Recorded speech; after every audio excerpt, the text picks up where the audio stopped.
یو ځای کې مې تقریر کوم یو سړی आवाज وکړ مولوي صاحب کوتک دې خدای لري ما وی قسم دې که په کوتک یې سمه کې اوس خو ولا ډبم نشي ورکولی ګورې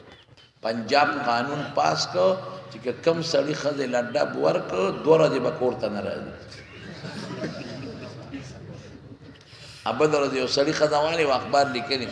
نو ښځې پرې راپورټ وکړو 2 شپې یې په حوالات کې تېرې کړې وي تا ښځه والې بنګړې به ورته لاسته اچوي چې دا نه ښیي د دې سړي چې ښځه یې والې نو چې کور ته سینګ راغی نو ښځې ته یې وي ستا له لاسه مې حوالات کې 2 شپې تېرې کړې زما دله طلاق درکړو پلار کړه ځه کور روان شو دلته هم قانون جوړ دی خو له اسمبلی کې نه دی پیش شوی دلته هم جوړ نو څه به کوي هلته یې په تبلیغ پابندي ولګوله وی په یونیورسټي او په کالج کې به څوک د تبلیغ خبره نه کوي تیروزې به نه لګوي ما وی اگر چې په دې یونیورسټي او په کالجونو کې خلک ډانسونه چلته کوي د هغې پیریډونه لګي موسیقۍ پیریډونه پکې لګي هلکان جنکۍ یو ځای ناست دي د جنکو ټول وجود بربند ښکاري خیر دی په تبلیغ پابندي شوه مې دا تبلیغیان ښه خلک دي خدای وله د بل طرف نه لار راوباسي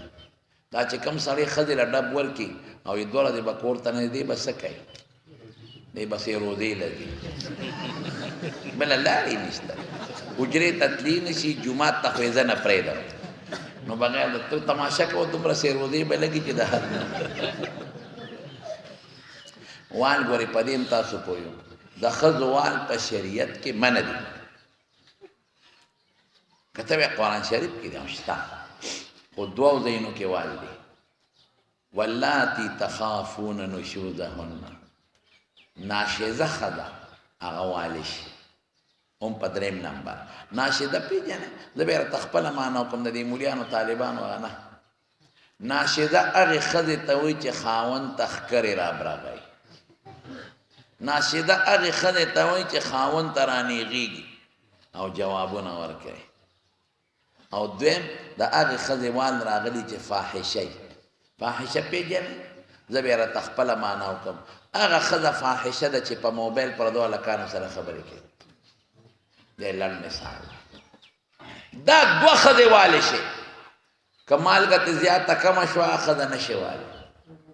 که جامې ته پیسترے اوس وځېدې نه شي والی که پیاله ګیلاس ته مات شو نه شي والی دا ستا نه ماتېدی شي که غلطي دې په کور کې وشوه صبر به کوې دا نه دی ښځې او ستا شریک کور دی چې څنګه ته په دې مال خفه کېږې پې ستا نه زیاته خفه کېږي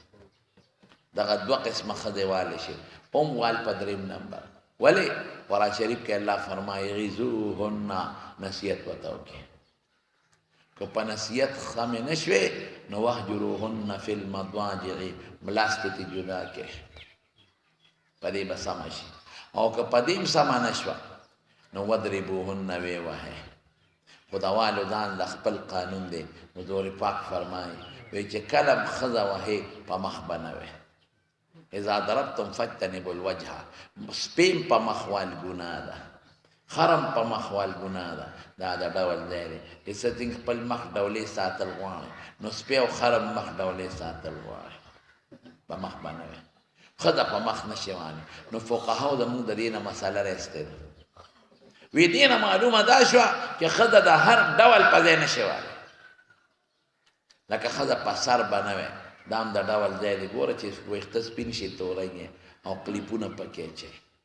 په دې مری او په سینه به یې نه وې دا د ډول ځای دی ښځه پې دلته ګلبند اچوي امیل پې اچوي او دلته د کمیس ته غاړې خشته کوي په دې لاسونو او په ګوتو به نه وې دې کې بنګړي اچوي ګوتمې پکې اچوي او نکري دې پې پورې کوي دا د ډول ځای دی لاندې په خپو به نه وې